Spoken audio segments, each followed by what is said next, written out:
ஆண்டவராகிய இயேசு கிறிஸ்துவின் நாமத்தினாலே இந்த ஜூலை மாதத்தில் உங்களை ஒவ்வொருவரையும் வாழ்த்துகிறோம். இந்த மாதம் துவங்கும் போதே நமக்கு இருக்கிற போராட்டமான வாழ்க்கையை பார்க்கும்போது, அந்த நெருக்கமான வாழ்க்கையை பார்க்கும்போது, எல்லா இடத்துலையும் நம்ம தூக்கி அடிக்கப்படுகிறதையும் பிடுங்கப்படுகிறதையும் ஒரு பெரிய சோர்வு சூழ்ந்து கொண்டு இருக்கிறதையும் இந்த மாதம் எப்படி இருக்கும் ஒரு பெரிய யோசனை இருக்கும் பாருங்கள். ஏன்னா 6 மாதங்கள் எப்படி போச்சுன்னே தெரியல, என்னெல்லாம் நம்ம வாழ்க்கையில் மாறுச்சுன்னு தெரியல.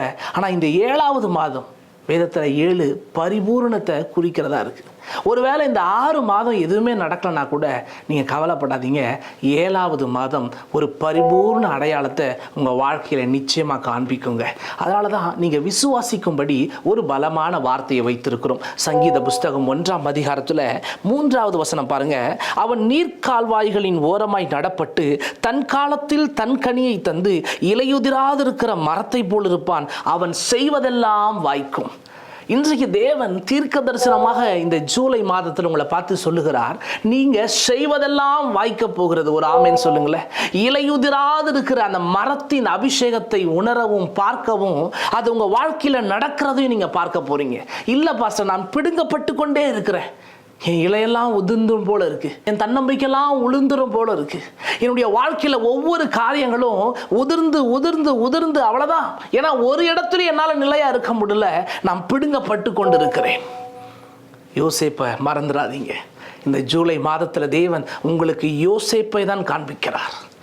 சொந்த குடும்பத்திலிருந்து பிடுங்கப்படுகிறார். யோசிச்சு பாருங்களேன். வேலையில் சேர்ந்து கொஞ்ச நாள் கூட இல்லை, அங்கிருந்து பிடுங்கப்படுறாரு. எங்கே தான் அவன் நடப்படுறான்னு பார்த்தீங்கன்னா சிறைச்சாலையில் நடப்படுகிறார்.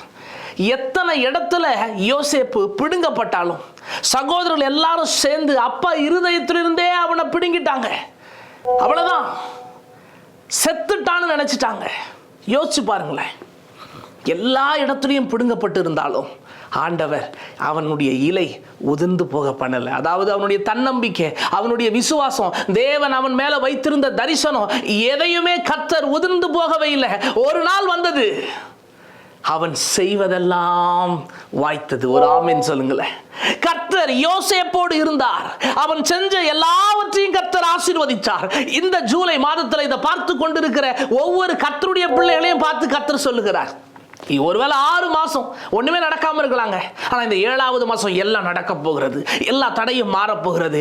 யோசேப்பு வெளியே வந்து தன்னுடைய வாழ்க்கையினுடைய எல்லா சுதந்திரத்தையும் அடையாளத்தையும் பார்த்தது போல நீங்களும் நானும் பார்க்க போகிறோம். தேவனாகிய கர்த்தர் அதை நிச்சயம் செய்வார். அந்த நம்பிக்கையோடு இந்த வார்த்தையை விசுவாசிச்சு இந்த மாதத்தையும் இந்த நாளையும் துவங்குங்க.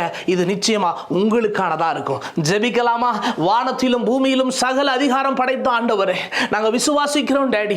அப்பா, முக்கியமா இந்த ஜூலை மாதத்துல எங்களை குறித்து நீர் வைத்திருக்கிற திட்டம், எங்களை குறித்து நீர் வைத்திருக்கிற தீர்மானம், இவைகள் எல்லாம் வெளியே வரப்போகிறது ராஜா. பிடுங்கி பிடுங்கி பிடுங்கி பிடுங்கி அப்பா எங்களை தூக்கி எறிஞ்சாங்க ராஜா. எங்க விழுந்தாலும் நாங்க முளைக்க பண்ணினீர், வளர பண்ணினீர், எழுந்து நிமிர்ந்து நிற்க பண்ணினீர். ஆண்டவரே, எங்க இலைகள் எல்லாம் உதிராதபடி தேவனாகி கர்த்தர் எங்களை உயரத்துல வைத்திருக்கீங்க ராஜா. நாங்க விசுவாசிக்கிறோம், இன்னும் பெரிய காரியங்களை பார்க்க போகிறோம். ரட்சகரும் மீட்பருமாய் இருக்கிற இயேசுவின் நாமத்தினாலே உமக்கு நன்றி செலுத்தி அப்பா உம்மை கொண்டாடுகிறோம் ராஜா. இந்த மாதத்துக்காக நன்றி நன்றி நன்றி நன்றி. இயேசுவின் மூலம் பிதாவே, ஆமென் ஆமென் ஆமென்.